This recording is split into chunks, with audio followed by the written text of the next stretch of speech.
नमस्कार बंधु माने आजिर एही कार्यक्रम को आपण माननकु स्वागत। आजिर एही कार्यक्रमटी मेष राशि व्यक्ति विशेष मानक पई बहुत ही खास हेबाकु जाउअछि। तो बंधु माने गोटिए वर्ष रे 120 दिन एपरि होई थाए जेतेबेले देवता मानकर गुरु देवगुरु बृहस्पति बक्री होई जाइथांती।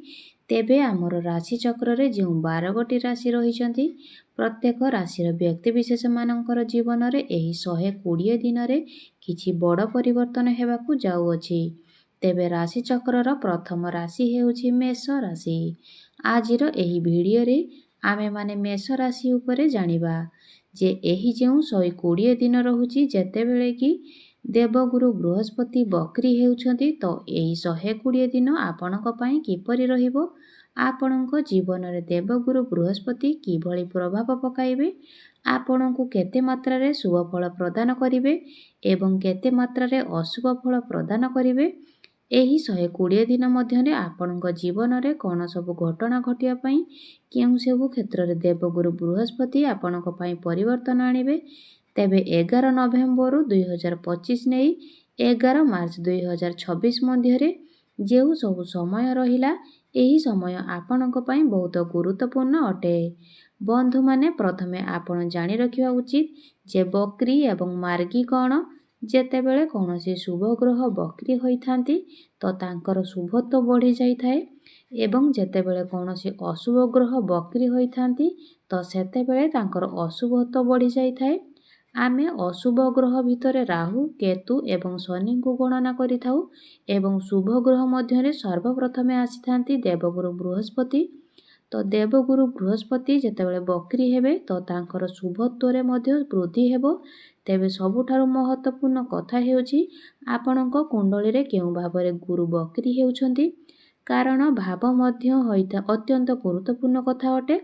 कारण एपरि किछि भाव रहिथाए किछि ग्रह रहिथाए जेउठारे गुरु बक्री हेबा द्वारा अधिक शुभ फल प्रदान करिथांती एवं एपरि किछि ग्रह रहिथाए जेउठारे गुरु बक्री हेबा द्वारा आपनको अशुभ फल मध्य प्रदान करिथांती।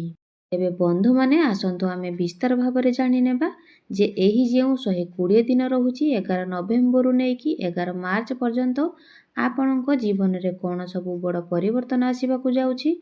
तेबे सेथि पई आपण माने भिडियोटी को स्किप न करी शेष पर्यंत निश्चय देखंतु एवं भिडियोटी को लाइक करी चैनलटी को सब्सक्राइब करि दियंतु।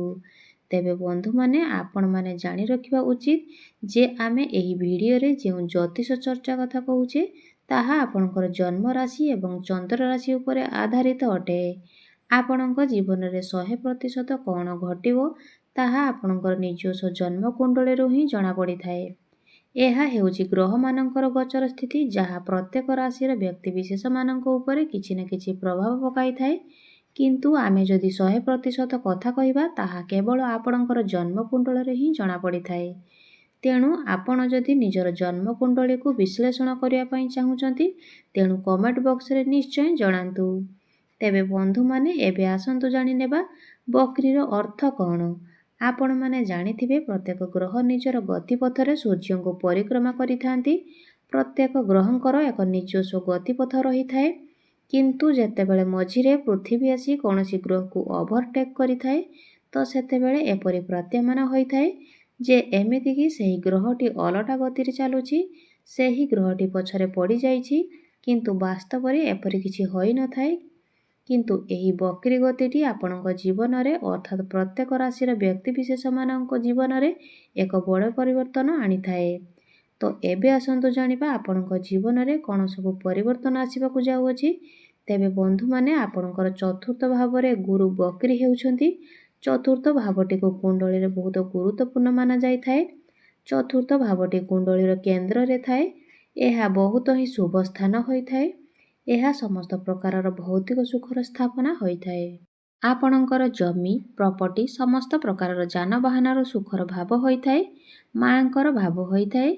बंधु माने जेतेबेले कोनोसी ग्रह कोनोसी भावरे बक्री होइथांती तो सेही भाव सह जड़ित प्रत्येक कार्य सह सेही ग्रह बहुत अधिक भावरे निबिड़ होई जाइथांती। सेही कार्य गुड़िक ग्रह पूरण करिया पई चेष्टा करिथांती। जदि आपणक कुंडली रे सेही ग्रह मजबूत स्थिति रे थांती, शुभ स्थान रे थांती, ତ ସେହି କ୍ଷେତ୍ରରେ ଆପଣଙ୍କୁ ବହୁତ ଅଧିକ ଶୁଭ ଫଳ ପ୍ରାପ୍ତି ହୋଇଥାଏ। କିନ୍ତୁ ଯଦି ଆପଣଙ୍କ ଗ୍ରହ କୁଣ୍ଡଳୀରେ ଅଶୁଭ ସ୍ଥିତିରେ ଥାନ୍ତି, ଅଶୁଭ ଗୃହରେ ରହିଥାନ୍ତି, ତ ସେହି କ୍ଷେତ୍ରରେ ଆପଣଙ୍କୁ ଏହିସବୁ କ୍ଷେତ୍ରରେ ଅଶୁଭ ଫଳ ପ୍ରାପ୍ତ ହୋଇଥାଏ। ତେବେ ଆପଣଙ୍କ ପାଇଁ ଖୁସିର କଥା ହେଉଛି ଆପଣଙ୍କ କୁଣ୍ଡଳୀର ଚତୁର୍ଥ ଭାବରେ ଗୁରୁ ଉଚ୍ଚସ୍ଥ ଅଛନ୍ତି। ଚତୁର୍ଥ ଭାବଟି ଶୁଭ ଏବଂ ଗୁରୁ ମଧ୍ୟ ଚତୁର୍ଥ ଭାବରେ ଉଚ୍ଚସ୍ଥ ଅଛନ୍ତି। ଏହା ବ୍ୟତୀତ ଗୁରୁଙ୍କର ଦୃଷ୍ଟି ଆପଣଙ୍କର ଦଶମ ଭାବ, ଆପଣଙ୍କର ଅଷ୍ଟମ ଭାବ ଏବଂ ଆପଣଙ୍କର ଦ୍ୱାଦଶ ଭାବ ଉପରେ ରହୁଛି। ଗୁରୁଙ୍କର ସପ୍ତମ ଦୃଷ୍ଟି ଆପଣଙ୍କର ଦଶମ ଭାବ ଉପରେ, ପଞ୍ଚମ ଦୃଷ୍ଟି ଆପଣଙ୍କର ଅଷ୍ଟମ ଭାବ ଉପରେ ଏବଂ ଗୁରୁଙ୍କର ନବମ ଦୃଷ୍ଟି ଆପଣଙ୍କର ଦ୍ୱାଦଶ ଭାବ ଉପରେ ରହୁଛି। ଗୁରୁଙ୍କର ଶୁଭତ୍ୱ ଯେହେତୁ ବୃଦ୍ଧି ହେବ, ତ ଚତୁର୍ଥ ଭାବ ସହ ଜଡ଼ିତ ପ୍ରତ୍ୟେକ କାର୍ଯ୍ୟକୁ ସେ ପୂରଣ କରିବେ। ତ ଆପଣ ଯଦି କୌଣସି ପ୍ରପର୍ଟିରେ ଡିଲ୍ କରିବା ପାଇଁ ଚାହୁଁଥିଲେ, ନୂତନ ଯାନବାହନ କିଣିବା ପାଇଁ ଚାହୁଁଥିଲେ, ନୂତନ ଗୃହ ନିର୍ମାଣ କରିବା ପାଇଁ ଚାହୁଁଥିଲେ, ତ ଏହି ନଭେମ୍ବର 2025ରୁ ନେଇକି ମାର୍ଚ୍ଚ 2026 ମଧ୍ୟରେ ଆପଣଙ୍କର ଏହି ଇଚ୍ଛା 120 ଦିନ ମଧ୍ୟରେ ଆପଣଙ୍କର ନିଶ୍ଚିତ ଭାବରେ ପୂରଣ ହେବ। ବନ୍ଧୁମାନେ, ବକ୍ରୀ ଗୁରୁଙ୍କର ଦୃଷ୍ଟି ଆପଣଙ୍କର ଅଷ୍ଟମ ଭାବ ଉପରେ ରହୁଛି। ଅଷ୍ଟମ ଭାବଟି ହୋଇଥାଏ ଗଭୀର ଜ୍ଞାନର ଭାବ।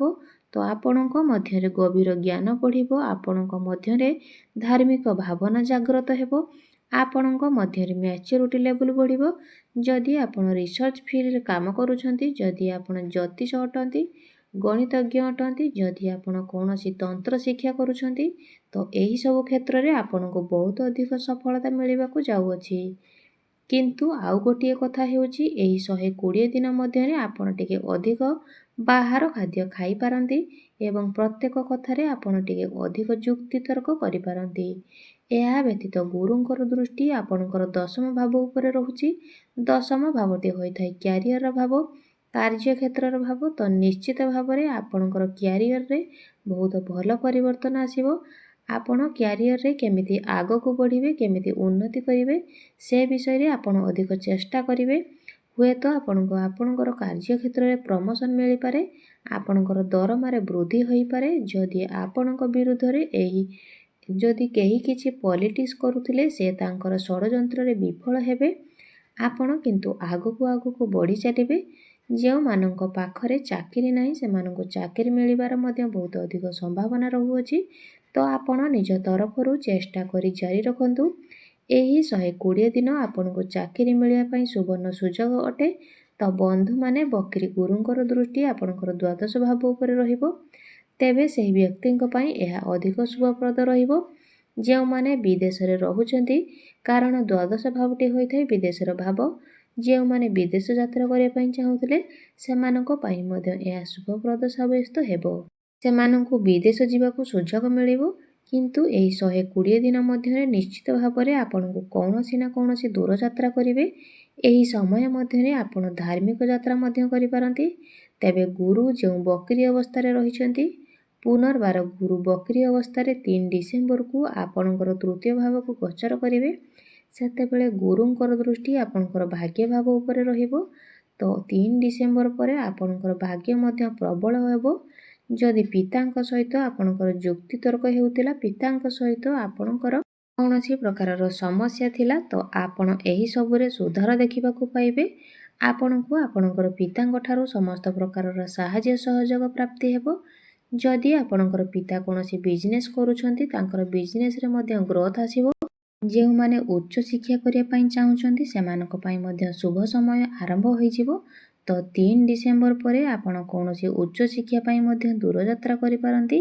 ତ କହିବାକୁ ଗଲେ 2026ର ଆରମ୍ଭ ସମୟଠାରୁ ନେଇ ବିଦ୍ୟାର୍ଥୀମାନଙ୍କ ପାଇଁ ବହୁତ ଭଲ ରହିବ। ଯେତେବେଳେ ଗୁରୁ ଆପଣଙ୍କର ତୃତୀୟ ଭାବରେ ଗୋଚର କରିବେ, ତ 3 ଡିସେମ୍ବରରୁ ନେଇକି 11 ମାର୍ଚ୍ଚ ମଧ୍ୟରେ ଆପଣ କୌଣସି ଅନଲାଇନ୍ କାମ ମଧ୍ୟ ଷ୍ଟାର୍ଟ କରିପାରନ୍ତି। କାରଣ ତୃତୀୟ ଭାବଟି ହୋଇଥାଏ ଅନଲାଇନ୍ର ଭାବ। ଏହି ସମୟରେ ଆପଣ ଛୋଟ ଛୋଟ ଯାତ୍ରା ମଧ୍ୟ କରିପାରନ୍ତି। ତାହା ଆପଣଙ୍କ ପାଇଁ ଲାଭପ୍ରଦ ସାବ୍ୟସ୍ତ ହେବ। ତେବେ ତୃତୀୟ ଗୃହରେ ରହି ବୃହସ୍ପତି ଆପଣଙ୍କର ଏକାଦଶ ଭାବ ଏବଂ ସପ୍ତମ ଭାବକୁ ମଧ୍ୟ ଦେଖିବେ। ଏହି ସମୟରେ ଯେଉଁମାନଙ୍କର ବିବାହ ହୋଇନାହିଁ, ବୟସ ହୋଇଯାଇଥିଲେ ମଧ୍ୟ ଯଦି ଆପଣଙ୍କର ବିବାହ ହୋଇପାରୁନାହିଁ, ତ ଏହି ସମୟରେ ଆପଣଙ୍କର ଘରକୁ ବିବାହ ପ୍ରସ୍ତାବନା ଆସିବ ଏବଂ ଆପଣଙ୍କର ବିବାହ ମଧ୍ୟ ଫାଇନାଲ୍ ହେବ। ବନ୍ଧୁମାନେ ଆପଣମାନେ ଜାଣି ରଖିବା ଉଚିତ ଯେ ଯେତେବେଳେ ଗୁରୁ ବକ୍ରି ହୋଇଥାନ୍ତି ତ ହଠାତ୍ ମନୁଷ୍ୟର ଜୀବନରେ ଏକ ପରିବର୍ତ୍ତନ ଆସିଥାଏ ଏବଂ ଆପଣ ମଧ୍ୟ ଆପଣଙ୍କ ଜୀବନରେ ନିଶ୍ଚିତ ଭାବରେ ଏହା ଲକ୍ଷ୍ୟ କରିବେ ଆପଣଙ୍କ ଜୀବନରେ ପରିବର୍ତ୍ତନ ଆସିଛି କି ନାହିଁ ତାହା କମେଣ୍ଟ ବକ୍ସରେ ନିଶ୍ଚୟ ଜଣାଇବେ। ବନ୍ଧୁମାନେ ମନେ ରଖନ୍ତୁ ଗୁରୁ ହେଉଛନ୍ତି ଆଶୀର୍ବାଦର ଗ୍ରହ। ତ ଗୁରୁ ଯେତେବେଳେ ବକ୍ରି ହୋଇଯିବେ ସେତେବେଳେ ଆପଣ ଦେଖିବେ ଯେ ଆପଣଙ୍କୁ ସମ୍ପୂର୍ଣ୍ଣ ଭାବରେ ଆପଣଙ୍କ ପରିବାରର ସପୋର୍ଟ ମିଳିବ, ଆପଣଙ୍କ ଗୁରୁଜନମାନଙ୍କ ଠାରୁ ମଧ୍ୟ ଆପଣଙ୍କୁ ଆଶୀର୍ବାଦ ମିଳିବ। ତ ବନ୍ଧୁମାନେ ଏହା ଥିଲା 120 ଦିନ ମଧ୍ୟରେ ଗୁରୁ ଆପଣଙ୍କ ଜୀବନରେ କ'ଣ ସବୁ ପରିବର୍ତ୍ତନ ଆଣିବାକୁ ଯାଉଛନ୍ତି। ତେବେ ଆମେ ଯଦି ଦେଖିବା ତ ପ୍ରତ୍ୟେକ କ୍ଷେତ୍ରରେ ଗୁରୁ ଆପଣଙ୍କୁ ଶୁଭ ଫଳ ଦେବାକୁ ଯାଉଛନ୍ତି। ଆପଣଙ୍କ ଜୀବନରେ ଏକ ବହୁତ ଭଲ ସକାରାତ୍ମକ ପରିବର୍ତ୍ତନ ହେବାକୁ ଯାଉଅଛି। ତ ଏବେ ଆସନ୍ତୁ ଜାଣିନେବା କିଛି ଉପାୟ ବିଷୟରେ, ଯେଉଁ ଉପାୟ ଗୁଡ଼ିକୁ କରିବା ଦ୍ୱାରା ଆପଣଙ୍କୁ ଅଧିକ ମାତ୍ରାରେ ଶୁଭ ଫଳ ପ୍ରାପ୍ତି ହେବ। ତେବେ ଯେହେତୁ ଆପଣଙ୍କ କୁଣ୍ଡଳୀରେ ବର୍ତ୍ତମାନ ଶନି 7.5 ଚାଲିଛି, ତ ଶନିଙ୍କର ଅଶୁଭତ୍ୱକୁ କମ୍ କରିବା ପାଇଁ ଏବଂ ଶୁଭତ୍ୱକୁ ବୃଦ୍ଧି କରିବା ପାଇଁ ଆପଣ ପ୍ରତ୍ୟେକ ଦିନ ଶନିଙ୍କର ବୀଜ ମନ୍ତ୍ର 108 ଥର ଜପ କରନ୍ତୁ। ଏହା ସହିତ ପ୍ରତ୍ୟେକ ଦିନ ଆପଣ ହନୁମାନ ଚାଳିଶାର ପାଠ କରନ୍ତୁ। ଏହା ବ୍ୟତୀତ ଆପଣ ଉଦିତ ସୂର୍ଯ୍ୟଙ୍କୁ ତମ୍ବା ଲୋଟାରେ ଜଳାର୍ଘ୍ୟ ଅର୍ପଣ କରନ୍ତୁ। ତ ବନ୍ଧୁମାନେ ମୋର ଯଦି ଏହି ଭିଡ଼ିଓଟି ଆପଣମାନଙ୍କୁ ଭଲ ଲାଗିଥାଏ ଭିଡ଼ିଓଟିକୁ ଲାଇକ୍ କରି ଚ୍ୟାନେଲଟିକୁ ସବସ୍କ୍ରାଇବ୍ କରିଦେବେ। ଧନ୍ୟବାଦ।